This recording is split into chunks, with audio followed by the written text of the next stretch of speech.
Valium, also known as diazepam, is a drug, okay, that is used to relieve anxiety, muscle spasms, and seizures to control agitation caused by alcohol withdrawal.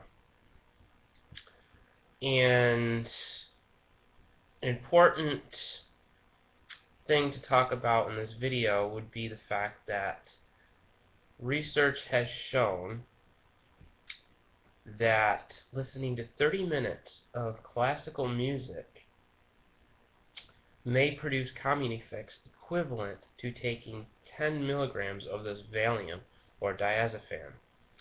That's very significant, given the fact that many people, especially young people, seem to have a lot of anxiety and muscle spasms and seizures. And it seems to be the trend is a lot of this loud rock type music, rap, where a lot of young people now don't seem interested in classical music.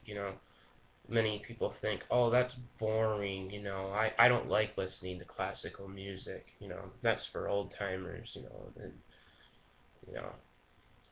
it's just too old fashioned.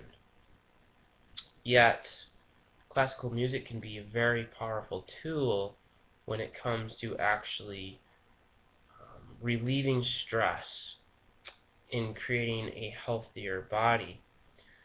So I think this is really important because I would, highly recommend people to listen to classical music, perhaps, switch up your music habits. What are you listening to? What you're listening to, is it profitable? Is it educational? Is it sending good messages into your ears, or is it talking about hatred, and violence and destruction and unrighteousness and all these other things, that I don't think a lot of people think about or are conscious of. Many people just let whatever into their ears. So back to Valium, or this diazepam, this drug comes along with a lot of different side effects, including drowsiness, dizziness, tiredness, weakness, dry mouth, diarrhea, nausea, changes in appetite, constipation, difficulty urinating, frequent urination, blurred vision, changes in sex drive or ability, restlessness or excitement.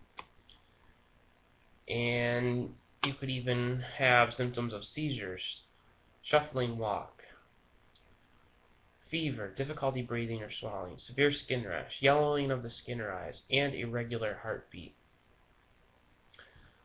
And like many drugs, which are poisonous and toxic to the human body, they always come along with all of these side effects. So wouldn't it be nice to be able to get the same beneficial effects of a drug, yet without any of the side effects, be completely safe, and accomplish that just through listening to some classical music, such as Mozart or Beethoven? I think that's amazing. And it just goes to show how powerful simple things can be in order to become healthier, or in order to help relieve stress. And if people only had that valuable information, I believe that people wouldn't resort so fast to taking these, touted miracle cure drugs or whatever they claim that they can resolve for you. I just find that it's very dangerous to be so quick and hasty to take a drug versus doing something natural that's actually beneficial to you. And from my own personal experience of listening to classical music, I can say that it very greatly reduces stress and produces a calm, tranquil, quiet spirit. Whereas listening to loud music can cause me to be restless and cause me to have anxiety. So music is very powerful, and the whole point of this video is that if you are dealing with stress and you have anxiety or these problems that you're dealing with, perhaps you should try listening to some classical music to help this problem. Now, of course, um, you know, there's other benefits of listening to classical music, and I would strongly encourage everybody that watches this video, to only listen to things that are profitable for you. You know, think about think about pure things, true things, lovely things, things that are going to educate you, things that are going to lift you up. But don't waste your time, and don't let your ears hear all of this junk and nonsense out there that people, that's on the radio and stuff. There's a lot of great, radio stations. You got jazz, you got classical, and even Christian, music stations, Christian songs, things that are very good, profitable, that can lift your spirit up, and that can create a better, um, healthy environment for you and for the ones that are around you. So say no to Valium and say yes to classical music.